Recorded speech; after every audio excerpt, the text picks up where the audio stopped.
Accident না এর মধ্যে অন্য কোনো মোটিভ আছে, এটা পুলিশ কিন্তু তদন্ত করছে এবং পুলিশের ফরেনসিক টিম সেখানে সঙ্গে সঙ্গে পৌঁছেছে।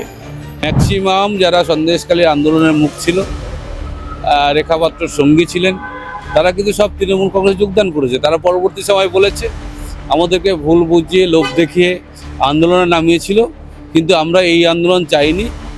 এই ঘটনাটা ঘটেছে, এর পিছনে যদি কোনো মোটিভ থাকে, এই অ্যাক্সিডেন্টের পিছনে কোনো মোটিভ থাকে, তাহলে তদন্ত চলছে, তদন্তে বেরিয়ে আসবে খুব তাড়াতাড়ি। সেই জমি কেন্দ্র করে আন্দোলন করার পরেই বিজেপি সেটাকে হাতিয়ার করে সারা পশ্চিমবঙ্গ জিততে চেয়েছিল, জিততে পারেনি। ফলে ফার্স্টেশনের ফলেই সন্দেশখালী কোনো ঘটনা ঘটলে সেটাকে ওরা অনেক বড় করতে চায় এবং সন্দেশখালী বদনাম করতে চায়। তো সন্দেশখালী 24 সালের পর থেকে এই 1 বছর হয়ে গেল বা তার বেশি সময় হয়ে গেল, বা 23 সাল থেকে কোনো ইনসিডেন্ট ঘটেনি। ফলে এইটুকু বলা যাবে না সন্দেশখালী কেউ উত্তপ্ত করছে কেউ বা কেউ সন্ত্রাস চালাচ্ছে, এটা বলা যাবে না। ভোট আসছে এবং আবারও খবরের শিরোনামে যথাযথভাবেই সন্দেশখালী। এই মুহূর্তে আমি পেয়ে গেছি সন্দেশখালীর বিধায়ক সুকুমার মাহাতোকে। দাদা, আপনাকে যখন পেয়েছি প্রথমেই জিজ্ঞাসা করব যে গতকাল যে ঘটনাটা ঘটলো, শাহজাহান শেখের অন্যতম সাক্ষী ভোলা ঘোষ, তার একটা অ্যাক্সিডেন্ট, সেটাকে নিছকই দুর্ঘটনা, কিন্তু বিজেপির রেখা পাত্র কিন্তু বলছেন যে এটা একদম শাহজাহানের অঙ্গুলি হেলনে এটা খুনের ছক। এটা মানে অ্যাক্সিডেন্ট না এর মধ্যে অন্য কোনো মোটিভ আছে, এটা পুলিশ কিন্তু তদন্ত করছে এবং পুলিশের ফরেনসিক টিম সেখানে সঙ্গে সঙ্গে পৌঁছেছে, নমুনা সংগ্রহ করছে। আশা করছি যে খুব তাড়াতাড়ি এই বিষয় প্রকাশ করবে পুলিশ। একদমই। শাহজাহান শেখ সন্দেশখালী ত্রাস, আপনি তো এলাকার বিধায়ক, এটা কেন?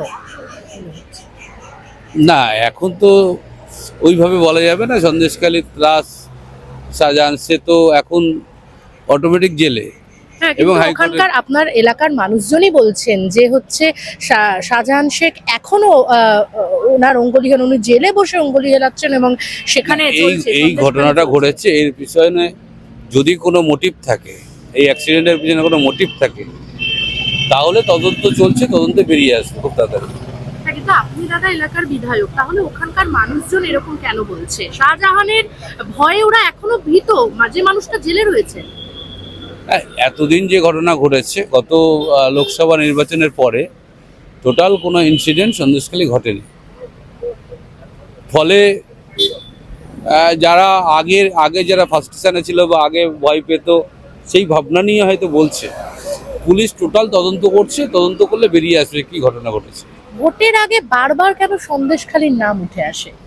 না, সন্দেশখালী নাম আসার কারণটা হচ্ছে সন্দেশখালী নিয়ে 2024-এর আগে যে জমি কেন্দ্র করে আন্দোলন হয়েছিল, সেই জমি কেন্দ্র করে আন্দোলন করার পরেই বিজেপি সেটাকে হাতিয়ার করে সারা পশ্চিমবঙ্গ জিততে চেয়েছিল, জিততে পারেনি। ফলে ফার্স্টেশনের ফলেই সন্দেশখালী কোনো ঘটনা ঘটলে সেটাকে ওরা অনেক বড় করতে চায় এবং সন্দেশখালী বদনাম করতে চায়।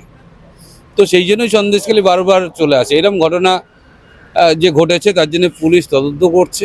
তদন্ত প্রক্রিয়া সম্পূর্ণ হলে এর মধ্যে সত্য মিথ্যা কী আছে সেটা জানা যাবে। আপনি বললেন বিজেপি ফার্স্টেশন, সেক্ষেত্রে লোকসভায় তো সেখানে বিজেপি অনেকটা মার্জিনে।